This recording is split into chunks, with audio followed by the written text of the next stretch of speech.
Firman Tuhan hari ini saya akan bagikan kepada saudara, judulnya adalah Iman Dimensi Profetik. Kita akan belajar tentang yang namanya profesi, yang namanya nubuatan. Kita baca di dalam Lukas 1 ayat yang ke-45. Ditulis begini, dan berbahagialah ia. Dalam Alkitab bahasa Inggrisnya berbahagia ini ditulis sebagai blessed. Artinya diberkati.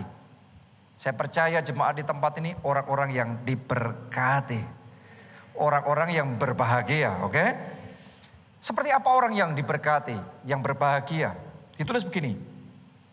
Berbahagialah ia yang telah percaya. Semuanya katakan telah percaya. Lebih keras lagi katakan telah percaya.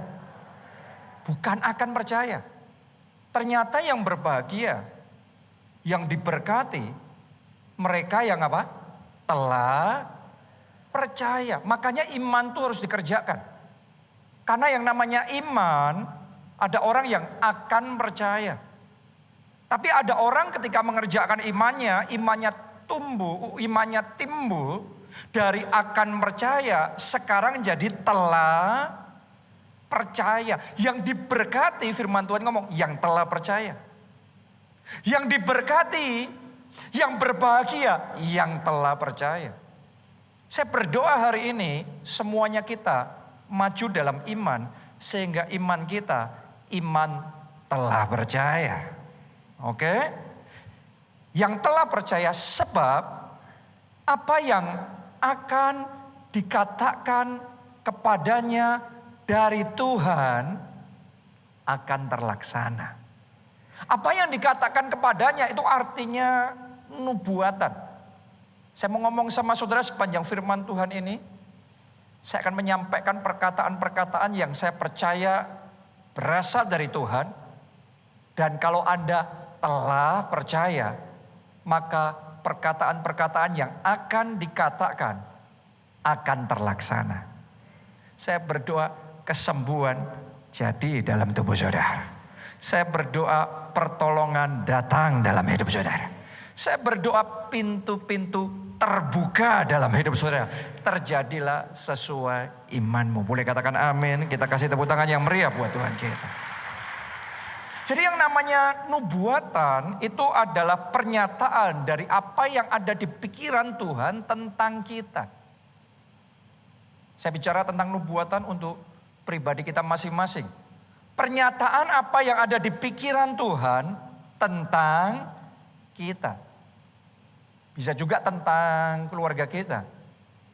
Tentang kota kita, tentang bangsa kita, tentang dunia. Kalau kita percaya apa yang diperkatakan oleh Tuhan, tadi ditulis telah percaya, maka apa yang diperkatakan itu akan terjadi. Untuk itu akan terjadi harus telah percaya. Itu hukum dalam nubuatan. Yesaya 46 ayat 9 sampai 10. Ingatlah hal-hal yang dahulu dari sejak purbakala. Bahwasanya akulah Allah dan tidak ada yang lain. Akulah Allah dan tidak ada yang seperti aku. Yang memberitahukan dari mulanya hal yang apa? Kemudian. Jadi dari awal sudah dikasih tahu apa yang akan terjadi. Yang kemudian akan terjadi. Ini profesi. Ini nubuatan. Dan dari zaman purbakala apa yang belum apa? Terlaksana. Jadi belum terlaksana. Kesembuhannya mungkin belum terlaksana. Berkatnya mungkin belum datang. Jawaban doa saudara mungkin belum Anda alami. Tapi sudah diperkatakan terlebih dahulu. Itu perkataan nubuatan. Itu prophetic declarations. Ya, lanjutkan. Kalimat terakhir ini menarik sekali. Yang berkata, keputusanku akan sampai dan segala kehendakku akan kulaksanakan. Saya mau katakan sama saudara, kesembuhanmu sampai sekarang. Oh, yang nangkep itu terjadilah di dalam hidup saudara. Amin. Berkatmu sampai sekarang. Mujizatmu sampai sekarang. Karena ketika Tuhan memperkatakan dan kita percaya, maka keputusan dari Tuhan nyampe. Oke, sampai di satu titik. Mungkin butuh waktu, tapi sampai. Sampai di satu titik terlaksana. Sampai di satu titik terjadi. Saya berdoa pemulihan pernikahan saudara terjadi. Saya berdoa kedamaian di dalam keluarga saudara terlaksana. Amin. Walaupun mungkin rasanya kayak neraka. Rasanya isinya pertengkaran, perselisihan. Tapi saya mau deklarasikan pemulihan keluarga terjadi dalam hidup saudara. Anggur baru, cinta dari Tuhan dicurahkan dalam pernikahan saudara. Boleh katakan amin. Kita kasih tepuk tangan yang paling meriah buat Tuhan kita. Jadi ini bicara tentang nubuatan. Dan nubuatan itu powernya besar sekali. Kenapa? Saya mau bagikan 3 sumber utama nubuatan. Jadi nubuatan gak boleh serampangan ya.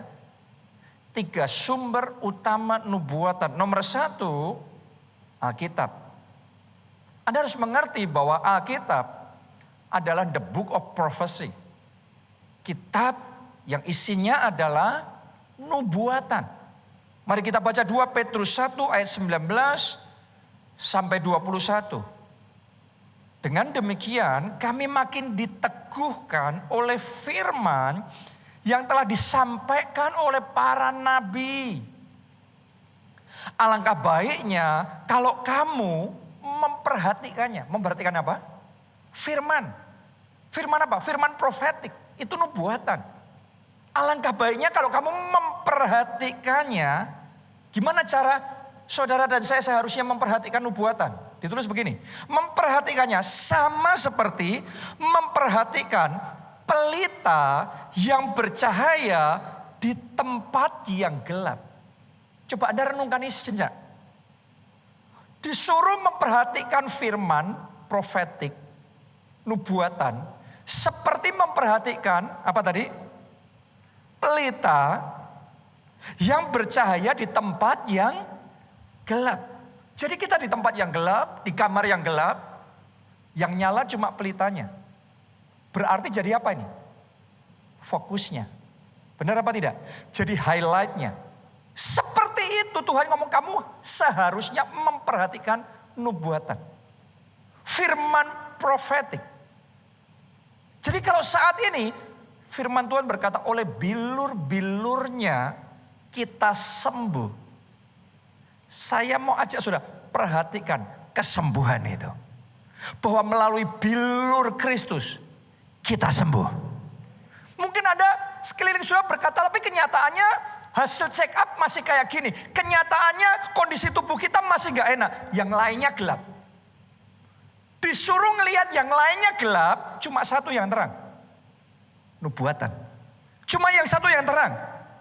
Perkataan firman profetik. Kalau Anda bisa melihat firman itu sebagai fokus dalam hidupmu. Situasi kondisi jadi gelap, bukan fokus, bukan perhatian. Saya mau katakan mulai hari ini setiap firman profetik yang dari Tuhan terlaksana. Terjadi sampai dalam hidup saudara. Kesembuhanmu jadi. Amin. Berkatmu datang. Mujizatmu jadi.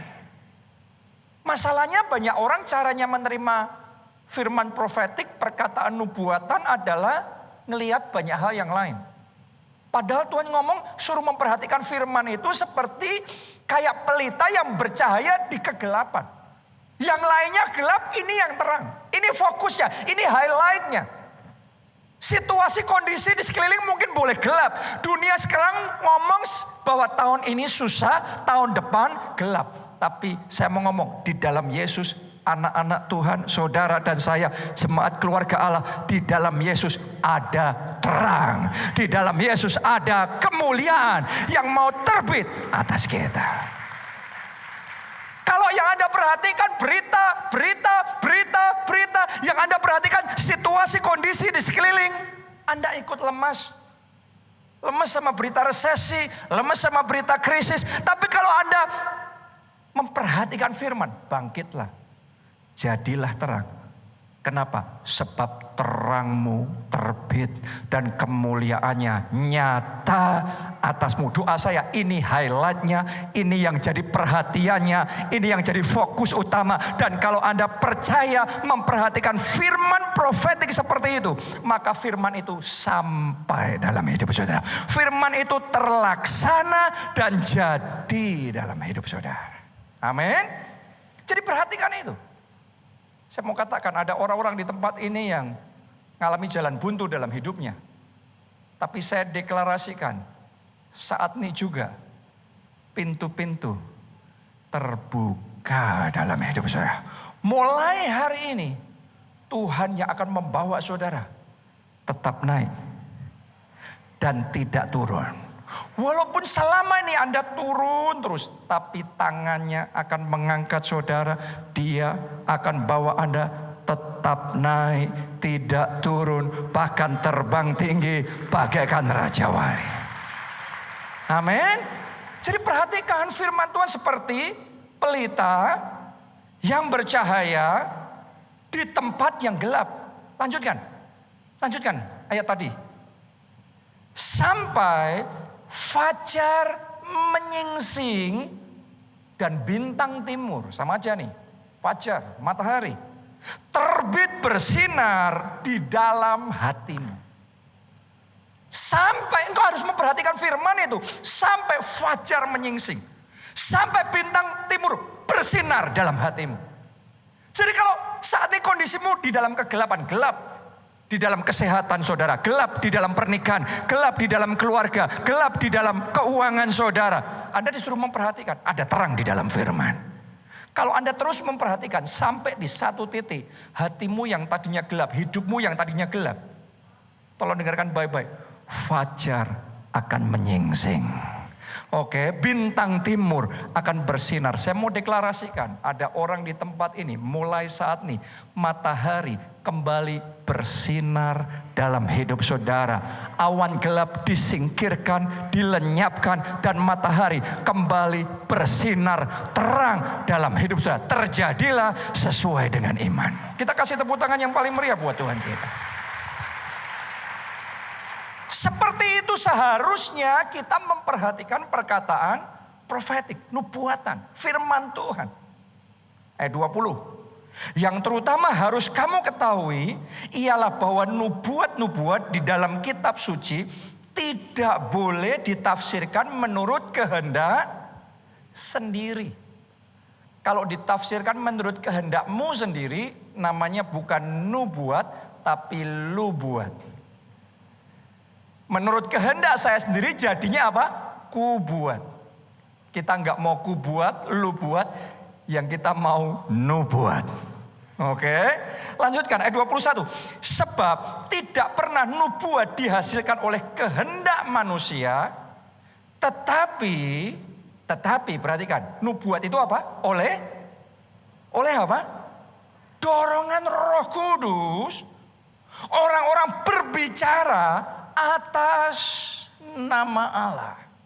Wow.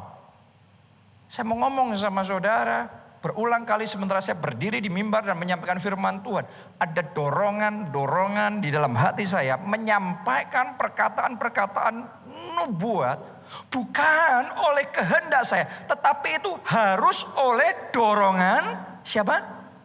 Roh Kudus. Kalau itu disampaikan oleh dorongan Roh Kudus dan engkau percaya, percayanya bukan akan percaya, tapi telah percaya, maka itu akan sampai kepada saudara. Itu akan terlaksana dan jadi di dalam kehidupan.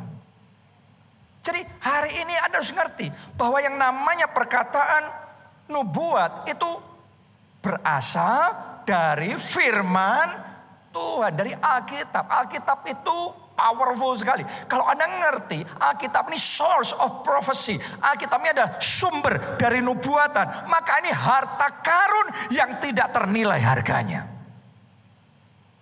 Anda butuh nasibmu berubah. Sumbernya ada di dalam firman Tuhan. Yang percaya boleh katakan amin, saudaraku. Anda butuh masa depan gilang gemilang. Semuanya ada di dalam firman Tuhan. Kalau Anda memperhatikan firman. Makanya kita ngomong, berbahagialah orang yang kesukaannya ialah Taurat Tuhan, firman Tuhan. Dan yang merenungkannya siang dan malam. Seperti tadi itu, disuruh memperhatikan firman seperti pelita yang bercahaya di tengah kegelapan. Kalau Anda terus lakukan itu, sampai di satu titik fajar akan menyingsing. Sampai di satu titik bintang timur akan bersinar di dalam hatimu. Kalau Anda punya kesukaan seperti itu, Anda orang yang diberkati oleh Tuhan. Anda orang yang berbahagia karena kau melihat, Mazmur 1 itu ya, yang kesukaannya ialah firman Tuhan. Apa saja yang dikerjakannya berhasil.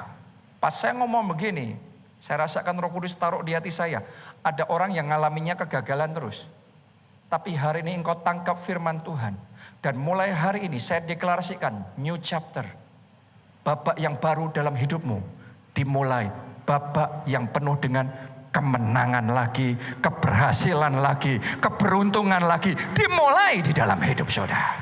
Jadi itu seturut iman saudara. Amin. Haleluya. Jadi Alkitab itu the book of prophecy. Semua yang kita butuhkan semua ada di dalam firman Tuhan. Untuk melalui tahun yang sukar, untuk melalui resesi, untuk melalui pandemi, untuk melalui semua keadaan yang paling berat dalam hidup kita.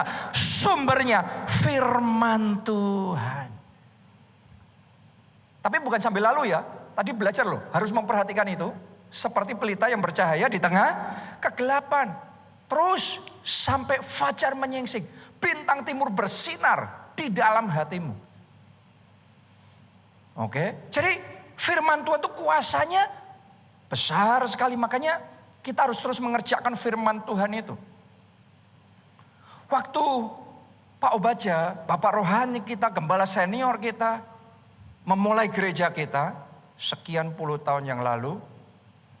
Dan kemudian seolah-olah Tuhan bicara pada waktu itu ya, untuk membeli satu gedung bioskop, dirubah jadi gedung gereja.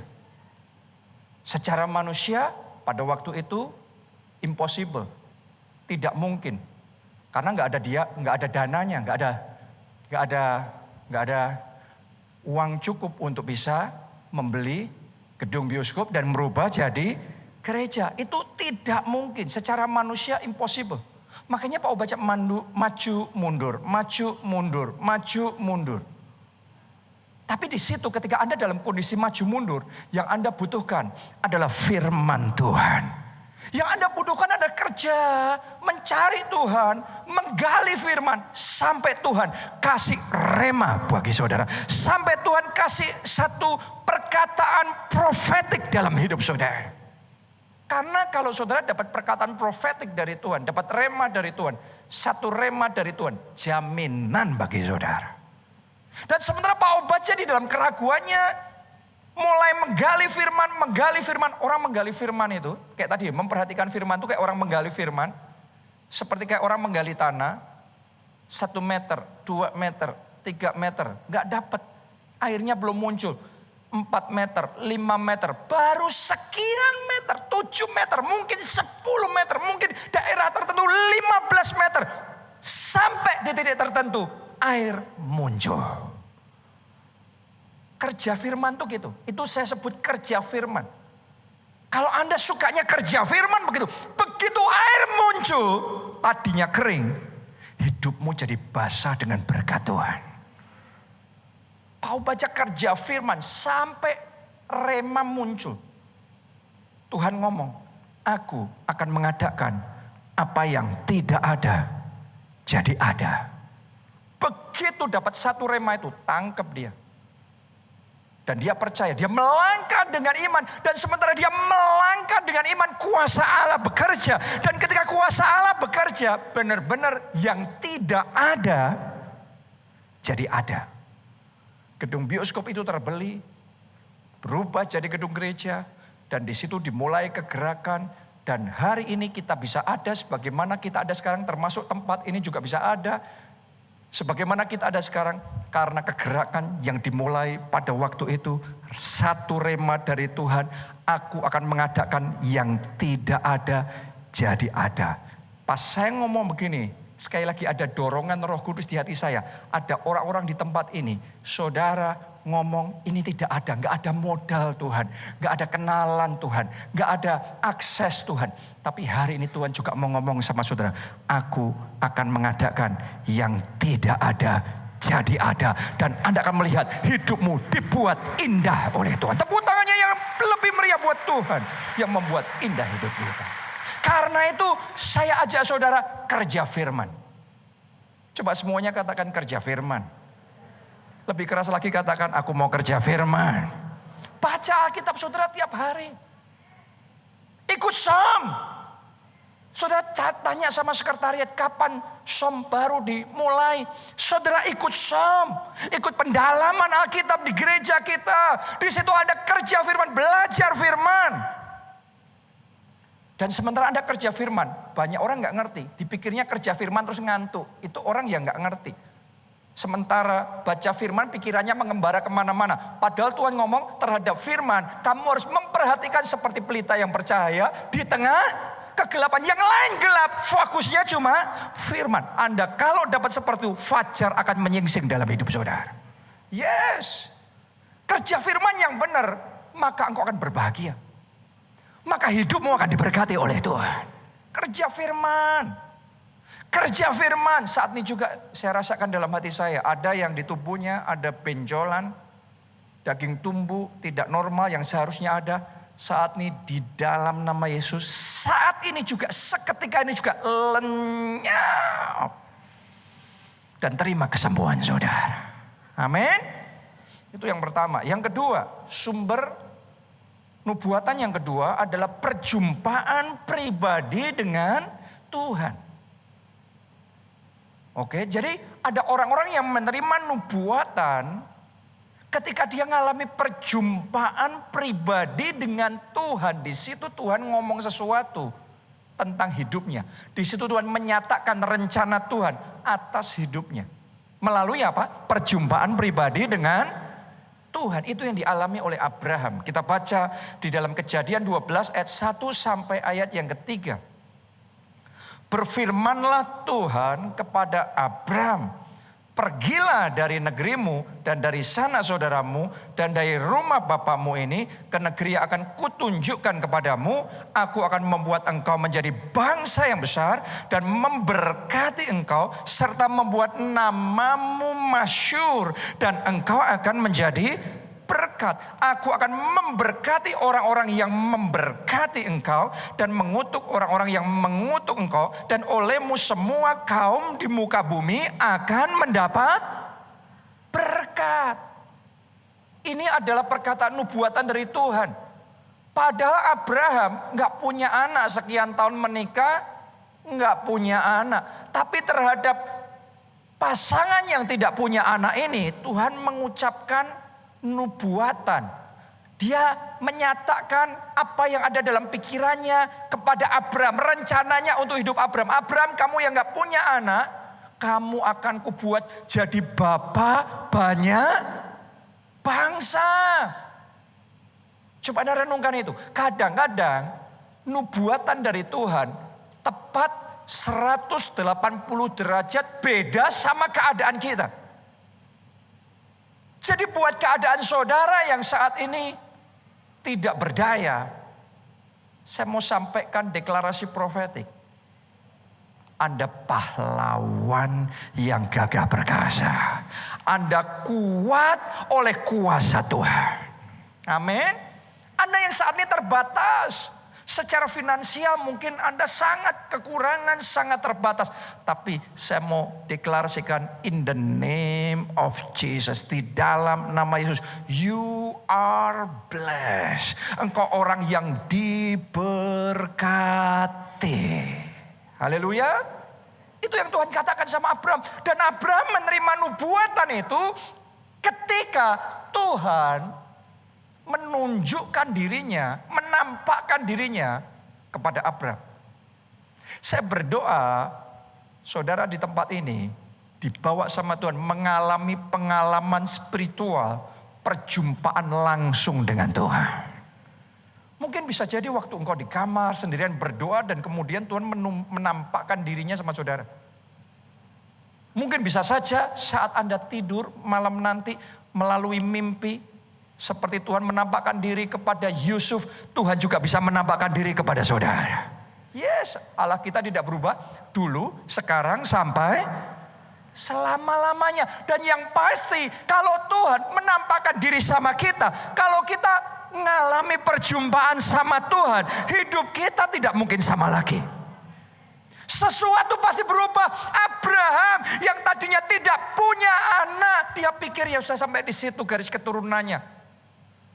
Orang yang dalam keadaan begitu, ketika ketemu Tuhan, destininya berubah. Destininya jadi besar. Nasibnya jadi bapak banyak bangsa. Wow. Destinimu hari ini berubah. Masa depanmu diperbesar. Lompatan dan terobosan besar Tuhan kerjakan dalam hidup saudara. Amin. Karena itu penting sekali kita mengalami perjumpaan pribadi dengan Tuhan. Anda juga bisa mengalami itu saat ibadah seperti ini, kok mendengarkan firman, kau masuk dalam penyembahan. Dan ketika engkau masuk dalam penyembahan, engkau dilawat Tuhan secara luar biasa. Engkau bercucuran dengan air mata. Orang di sampingmu mungkin ngantuk, tapi engkau yang terima perjumpaan pribadi dengan Tuhan. Dan hidupmu yang diubahkan.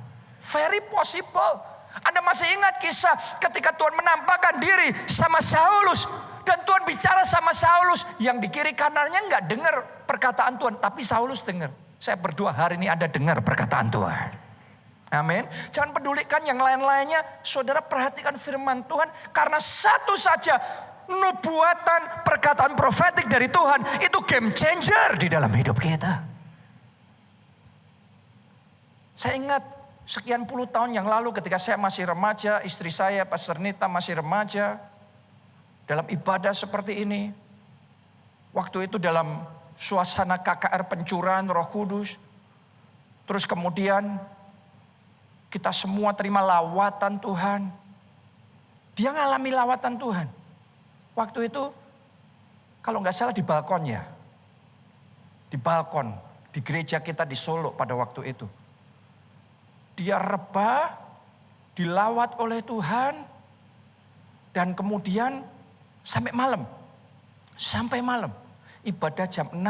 Tapi dilawat sampai jam 12, jam 1 malam.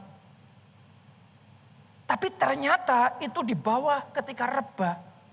Ya, dia ngalami sesuatu. Dalam roh dibawa Tuhan ke surga. Secara tubuh dia rebah. Kita semua nggak ngerti apa yang terjadi. Tapi rebah. Oke. Dalam roh Tuhan bawa dia ke surga. Ketemu sama Tuhan di surga.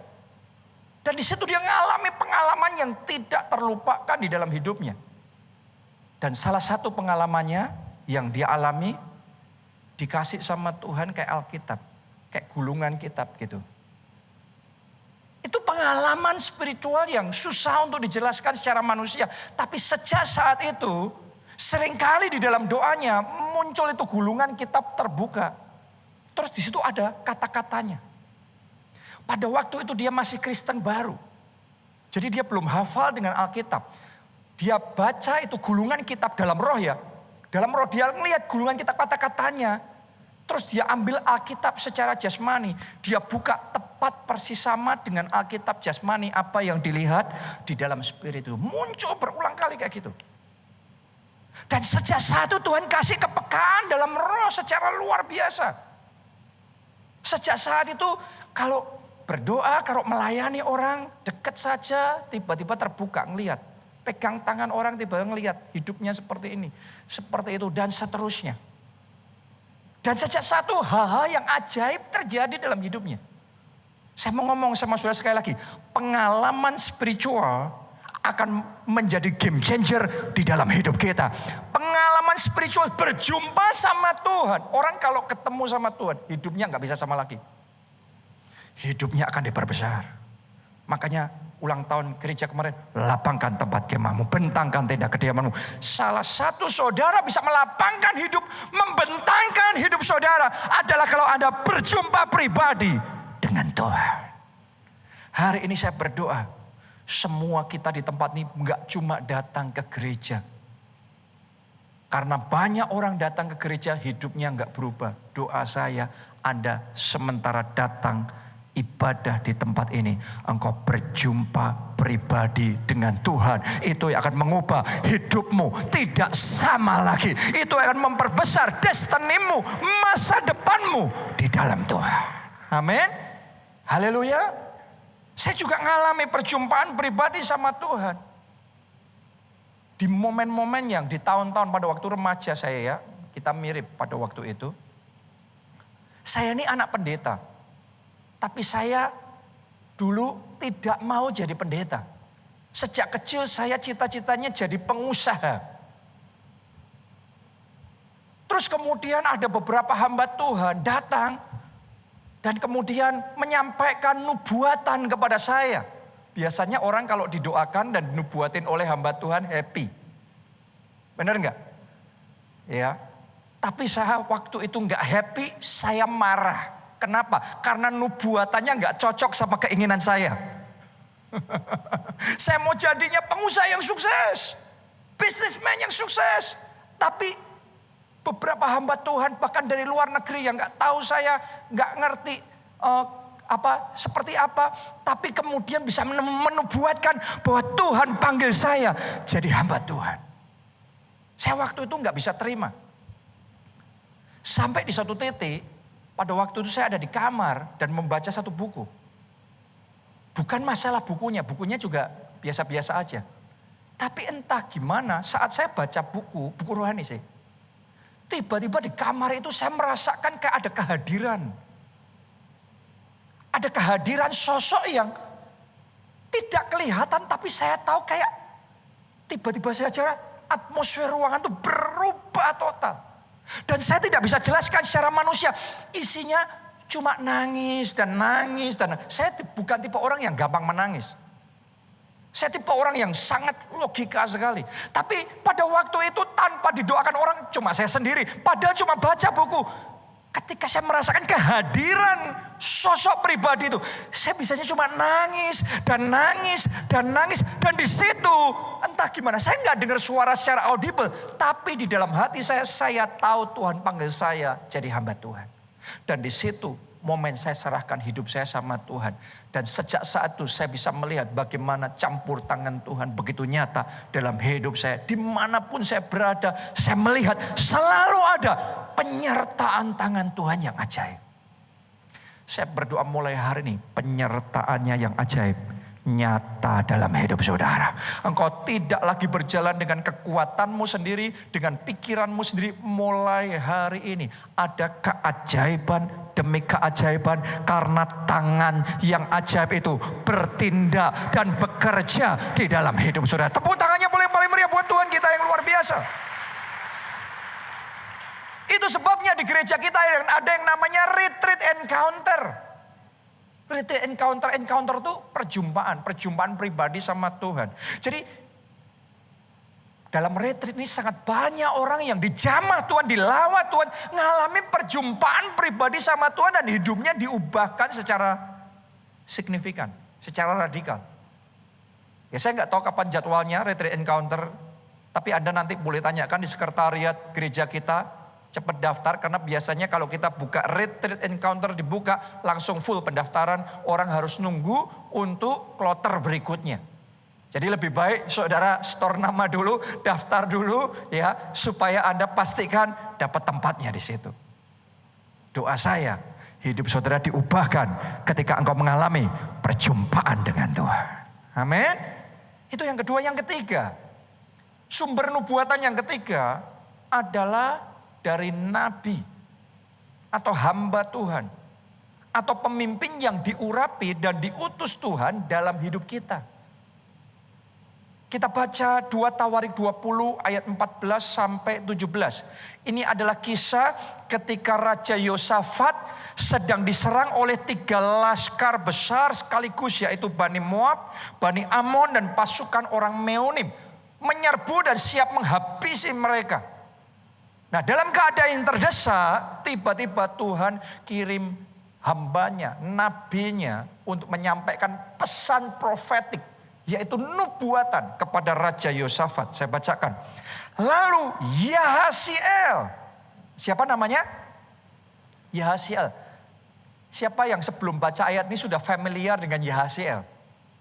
Jarang ya. Kalau Elia semua kenal. Elisa semua kenal. Daud semua kenal. Tapi Yahasiel siapa? Saya mau ngomong sama saudara. Tuhan bisa pakai siapa saja. Hamba Tuhan terkenal, hamba Tuhan tidak terkenal. Untuk menyampaikan pesannya kepada kita. Karena semua cuma hamba. Sumbernya siapa? Tuhan. Tuhan sumbernya. Dan Tuhan pakai Yahasiel bin Zakaria bin Benaya bin Matanya. Seorang Lewi dari Bani Asaf. Dihinggapi roh Tuhan di tengah-tengah jemaat. Dan berseru. Nah ini menyampaikan nubuatan ya, pesan profetik. Camkanlah hai seluruh Yehuda dan penduduk Yerusalem dan Tuanku Raja Yosafat. Beginilah firman Tuhan kepadamu. Ini nubuatan, ini pesan profetik. Janganlah kamu takut dan terkejut karena laskar yang besar ini. Sebab bukan kamu yang akan berperang, melainkan Allah. Oke, besok haruslah kamu turun menyerang mereka. Mereka akan mendaki pendakian Sis dan kamu akan mendapati mereka di ujung lembah di muka padang gurun Yeruel. Dalam peperangan ini tidak usah kamu bertempur.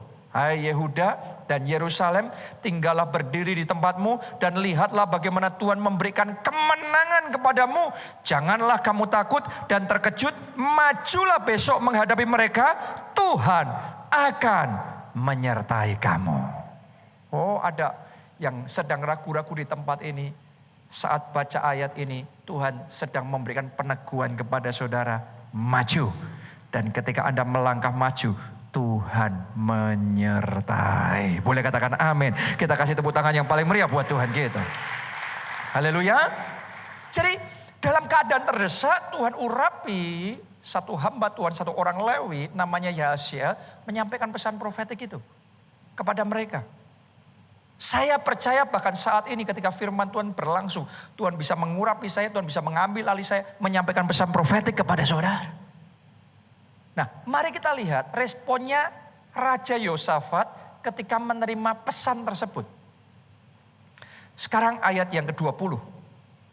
Keesokan harinya, pagi-pagi mereka maju menuju padang gurun Tekoa. Lihat, disuruh maju, langkahnya apa? Maju. Jangan seperti bangsa Israel, generasi pertama dipimpin sama Musa. Disuruh maju. Ambil alih tanah perjanjian. Tapi ragu-ragu. Takut. Mundur. Gak mau. Pesan profetik bisa disampaikan. Tapi Anda gak respon. Anda kehilangan. Anda bisa kehilangan loh. Buktinya itu generasi pertama. Kehilangan tanah perjanjian. Tapi generasi yang kedua. Mereka respon. Mereka maju. Dapat tanah yang sama. Coba Anda renungkan, tanahnya sama, yang satu nggak dapat, tapi yang satu dapat. Bedanya, yang satu nggak respon, yang satu respon. Doa saya hari ini semua jemaat keluarga lah respon sama pesan profetik. Amin. Saya berdoa semuanya tanpa terkecuali terima rencana Tuhan 100% maksimal yang Dia rancangkan tergenapi dalam hidup saudara. Kita katakan amin, tepuk tangan yang meriah buat Tuhan kita. Mereka maju tuh, lanjut berikutnya. Ketika mereka hendak berangkat, berdirilah Yosafat dan berkata, dengar hai Yehuda dan penduduk Yerusalem. Perhatikan saudaraku, perhatikan. Percayalah kepada Tuhan Allahmu dan kamu akan tetap teguh. Kalau Anda percaya sama Tuhan Allahmu, engkau akan teguh. Percayalah kepada nabi-nabinya dan kamu akan berhasil. Anda harus ngerti dua-duanya ini. Percaya sama Tuhan, yes. Percaya sama nabinya, kamu akan berhasil. Ada orang yang ekstrim kanan, ekstrim kiri. Ada orang yang ngejar-ngejar hamba Tuhannya. Pokok maunya dinubuatin sama hamba Tuhannya, tapi gak sungguh-sungguh mencari Tuhannya. Sebaliknya ada orang yang gak peduli pendeta, hamba Tuhan apa itu. Aku bisa dengar sendiri dari Tuhan. Kamu tidak akan berhasil. Mesti ada dua-duanya. Percayalah kepada Tuhan, kamu akan teguh. Percayalah kepada nabi-nabinya, kamu akan Berhasil. Tuhan itu bekerja dalam hidup kita tidak selalu langsung sama kita. Anda lahir di dunia melalui orang tua. Benar nggak? Yang diciptakan langsung sama Tuhan adalah Adam. Jadi Tuhan itu bisa bekerja melalui orang tua, melalui keluarga, melalui teman, melalui pemimpin rohani. Melalui nabi-nabinya untuk menyampaikan pesan profetik. Dan kalau engkau percaya, engkau akan berhasil. Mulai hari ini perjalananmu akan berhasil. Perjuanganmu akan berhasil. Pekerjaanmu akan berhasil. Boleh katakan amin, amin, amin. Sekali lagi kita kasih tepuk tangan yang paling meriah buat Tuhan kita. Dan kalau nubuatan dari Tuhan, nubuatan yang dari Tuhan pasti terjadi. Yesaya 55 ayat yang ke-11. Demikianlah firmanku yang keluar dari mulutku. Ia tidak akan kembali kepadaku dengan sia-sia. Tetapi ia akan melaksanakan apa yang ku kehendaki. Dan akan berhasil dalam apa yang kusuruhkan kepadanya. Coba lihat ke depan sini. Perhatikan cara Tuhan, cara Allah ngomong tentang firman itu bukan kayak thing, bukan kayak benda.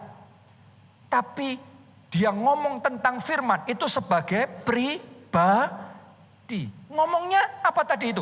Ia tidak akan kembali kepadaku dengan sia-sia. Tetapi ia akan melaksanakan apa yang ku kehendaki. Dan akan berhasil dalam apa yang kusuruhkan kepadanya. Saya mau ngomong sama firman itu bukan benda. Firman itu bukan cuma alfabet. Firman itu pribadi. Pada mulanya adalah firman. Dan firman itu Allah sendiri. Yesus Kristus ialah firman yang turun ke dunia menjadi daging.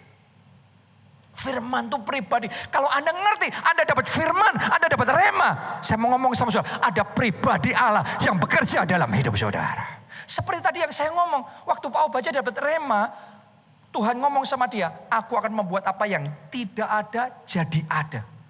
Itu firman, itu rema, itu bukan cuma kata-kata biasa. Tapi ada pribadi Allah yang menyertai. Dan pribadi Allah yang menyertai, mengerjakan perkataan itu. Ia tidak akan kembali dengan sia-sia. Tetapi ia akan berhasil. Saat ini kesembuhan jadi dalam tubuh saudara. Berkat jadi dalam hidup saudara. Saya berdoa urapan Tuhan turun dalam hidup saudara. Amin. Arahkan dua tangan saudara seperti ini. Ini tangan-tangan yang diberkati. Saya berdoa tangan-tangan yang diangkat nih. Tangan-tangan yang diberkati. Mulai hari ini tidak ada lagi kesialan. Tidak ada lagi kemalangan. Yang ada adalah keberuntungan. Adalah kemujuran. Ini tangan yang diurapi apa saja yang dikerjakan tangan-tangan ini. Dijadikan Tuhan berhasil. Katakan amin. Dan tepuk tangannya yang paling meriah buat Tuhan kita. Haleluya. Lanjutkan ayat berikutnya. Bilangan 23 ayat 19. Allah bukanlah manusia sehingga ia berdusta. Bukan anak manusia sehingga ia menyesal. Masakan ia berfirman dan tidak melakukannya.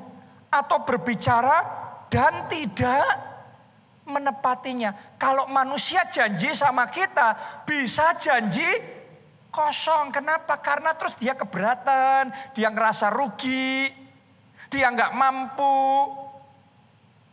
Tapi Tuhan nggak kayak manusia. Dia Allah yang mengerti. Katakan amin saudaraku. Anda berurusan sama firman, Anda berurusan sama Allah. Dia bukan manusia yang harus menyesal. Dia bukan manusia yang harus berdusta. Masakan ia berfirman dan tidak melakukannya. Atau berbicara dan tidak menepatinya. Satu-satunya yang membuat firman itu tidak jadi dalam hidup kita. Bukan dari Allah. Tapi dari pihak kita. Yaitu ketidakpercayaan kita. Saya bacakan ayatnya. Matius 13 ayat 58. Matius 13 ayat 58. Dan karena ketidakpercayaan mereka, tidak banyak mujizat diadakannya di situ. Boleh lihat ke depan sini. Ini kisah Yesus yang datang untuk melakukan mujizat, tapi di situ orang-orangnya tidak percaya. Yesus tidak melakukan banyak mujizat, padahal dia mau melakukan banyak mujizat. Tapi tidak melakukan banyak mujizat. Kenapa? Karena ketidakpercayaan. Kalau dari tadi pesan firman dibagikan, tapi dalam hatimu yang Anda ngomong, apa ya? Masa sih? Jangan heran. Engkau nggak ngalami apa-apa. Bukan karena firman Tuhan tidak berkuasa. Tetapi karena ketidakpercayaan kita. Seringkali yang menggagalkan firman itu bukan karena firmannya. Karena ketidakpercayaan kita. Jadi mulai hari ini ketika perkataan profetik dibagikan. Percaya, berbahagialah ia yang telah percaya. Maka apa yang dikatakannya dari Tuhan akan terlaksana. Wow. Saya berdoa mulai hari ini ketidakpercayaan dalam hati kita dilenyapkan. Saya berdoa mulai hari ini kebimbangan dan keraguan disingkirkan. Yang ada hati yang percaya. Hati yang percaya. Dan sementara engkau percaya, demonstrasi kuasa Tuhan nyata dalam hidup saudara. Tepuk tangannya yang paling meriah buat Tuhan kita. Kuncinya iman. Pertanyaannya bagaimana melatih iman kita sehingga bertumbuh makin kuat. Karena kalau firman disampaikan, tidak percaya nggak ngalami, percaya ngalami. Gimana iman kita percaya? Supaya yang tadi ayat pertama kita baca, telah percaya. Bukan akan percaya. Iman kita sampai di level telah percaya. Bertumbuh, kuat, telah percaya. Gimana caranya? Satu, belajar memperkatakan apa yang Tuhan katakan. Jadi supaya kita percaya, mulai latih perkataan kita. Jangan terbiasa ngomong yang beda sama Tuhan ngomong. Ngomong yang Tuhan ngomong. Kita baca dulu ya, 1 Petrus 3 ayat 10 sampai 11a. Siapa yang mau mencintai hidup dan mau melihat hari-hari baik. Saya mau tanya sama saudara, siapa di tempat ini yang mencintai hidup dan mau melihat hari-hari yang baik dalam hidup saudara? Siapa mau 2022 akhir hari-hari yang baik? Siapa yang mau tahun depan 2023 jadi hari-hari yang baik? Ada petunjuknya. Dunia boleh gelap, tapi Anda perhatikan petunjuk ini. Silahkan dunia gelap, tapi 2023 pun akan jadi hari-hari yang baik, hari-hari yang indah, hari-hari yang menyenangkan dalam hidupmu. Tapi ada kuncinya. Ia harus menjaga lidahnya terhadap yang jahat dan bibirnya terhadap ucapan-ucapan yang menipu. Ia harus menjauhi yang jahat dan melakukan yang baik. Jadi jangan pakai lidah saudara ngomong yang jahat, ngomong yang jelek, ngomong yang negatif. Kalau engkau mau melihat hari-hari yang baik, pakai lidahmu ngomong perkataan firman Tuhan. Lihat cara Tuhan berkata-kata. Waktu dia menciptakan dunia dan isinya. Kejadian 1 ayat 1. Pada awalnya bumi itu gelap gulita. Gak berbentuk. Tapi Tuhan ngomongnya apa? Jadilah terang. Lihat. Ngelihatnya gelap. Tapi ngomongnya bukan kok gelap. Ngelihatnya gelap. Realitanya gelap. Tapi Tuhan ngomong jadilah terang. Dalam bahasa aslinya bukan jadilah terang. Tapi gini. Light be. Terang jadi. Dia sedang melemparkan perkataan. Dia sedang supaya firman itu melakukan apa yang diperintahkan kepadanya. Dan yang tadinya gelap kemudian jadi apa? Terang. Banyak kali kita pakai lidah kita hanya memperkatakan yang kita lihat. Yang kita lihat susah, yang kita lihat krisis, yang kita lihat resesi, yang kita lihat masalah. Kita ngomongnya masalah, susah, berat. Kalau engkau mau melihat hari-hari yang baik dalam hidupmu, jangan pakai lidahmu hanya untuk memperkatakan yang engkau lihat. Tetapi perkatakan yang engkau ingin lihat itu terjadi. Itu yang Allah lakukan. Dia ngelihat gelap tapi dia maunya melihat terang. Dia ngomongnya bukan gelap. Dia ngomong light be. Terang jadi. tubuhmu sakit-sakitan. Tapi ngomongnya jangan aduh tubuhku sakit-sakitan. Waduh berat. No. Mulai hari sehat. Tubuh saudara sehat. Kuat. Mulai hari ini mari kita deklarasikan di dalam nama Yesus aku tidak sakit lagi. Di dalam nama Yesus aku sembuh, aku sehat, aku bugar, staminaku kuat.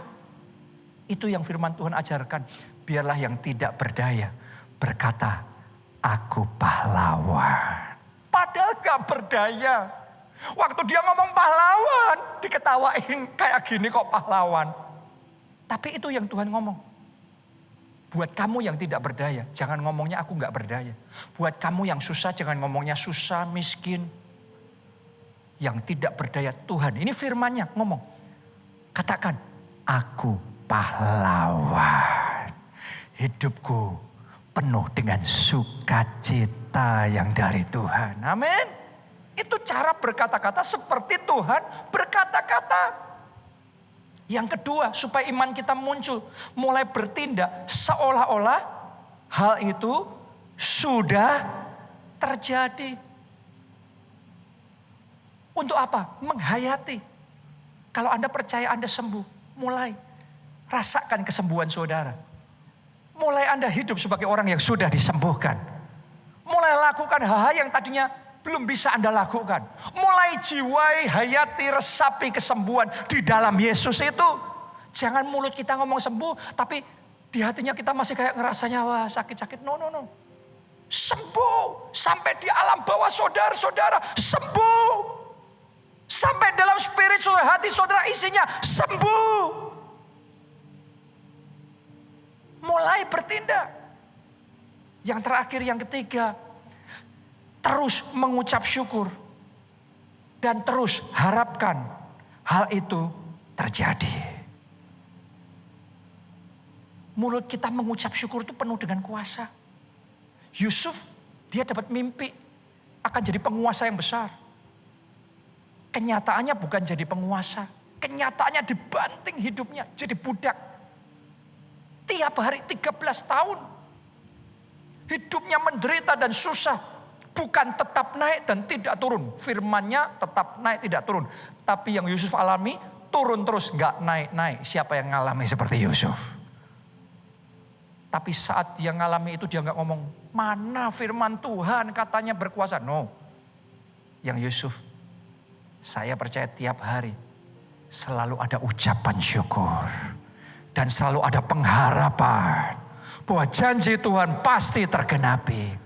Dan tiba-tiba tanpa disangka-sangka hari itu dia bangun, dia gak ngerti apa-apa. Jadi budak di penjara. Sore malam harinya dia sudah menjadi Perdana Menteri yang berkuasa. Mulai hari ini jangan bersungut-sungut. Naikkan ucapan syukur. Ucapan syukur menarik kuasa Allah bekerja. Saya masih ingat saudaraku dulu pertama kali 23 tahun yang lalu. Saya merintis gereja di Jogja pertama kali. Gereja kita masih sedikit. 1, 2, 3 kelompok sel. Tapi saya ingat. Ketika saya nyetir di jalan. Saya selalu nunjuk gedung-gedung yang besar. Di jalan utama di Jogja waktu itu. Kayak gitu gereja kita. Kayak gitu gedung-gedung besar itu gereja kita. Orang kalau dengar saya ngomong waktu itu saya diketawain. Kenapa? Karena kalau melihat gereja kita waktu itu ya saya sendiri masih angkat-angkat sound system, saya sendiri masih pasang-pasang kabel, saya sendiri masih ngantar jemput jemaat, masuk gang, keluar gang, diketawain. Gak apa-apa kita diketawain. Tapi saudara akan tertawa paling akhir karena janjinya akan digenapi dalam hidup saudara. Yang saya perkatakan waktu itu hari-hari ini Tuhan kerjakan di Solo, di Jogja, di Jakarta, di berbagai kota. Tuhan kasih gedung-gedung besar sama kita. Terus sekian tahun yang lalu Tuhan bawa saya belajar kegeraan di Afrika. Dan di sana saya melihat wow ternyata gereja itu bukan cuma di gedung-gedung besar tapi di tempat-tempat tanah-tanah yang besar. Saya mulai perkatakan kita juga ngalami itu tanah-tanah besar. Dimulai dari berkata-kata. Dan tiba-tiba dengan cara yang ajaib kita sendiri juga bingung kok bisa. Tiba-tiba Tuhan kasih tanah 20 hektar. Dimulai dari berkata-kata dulu. Perkataan profetik nubuatan dulu. Kalau saudara percaya, fajar akan menyingsing. Bintang timur itu akan bersinar. Tapi engkau harus ngelihat itu terus walaupun kenyataannya sebaliknya. Tapi lihat itu terus. Percaya itu, fokus itu sama firman Tuhan. Jadi itu dalam hidupmu.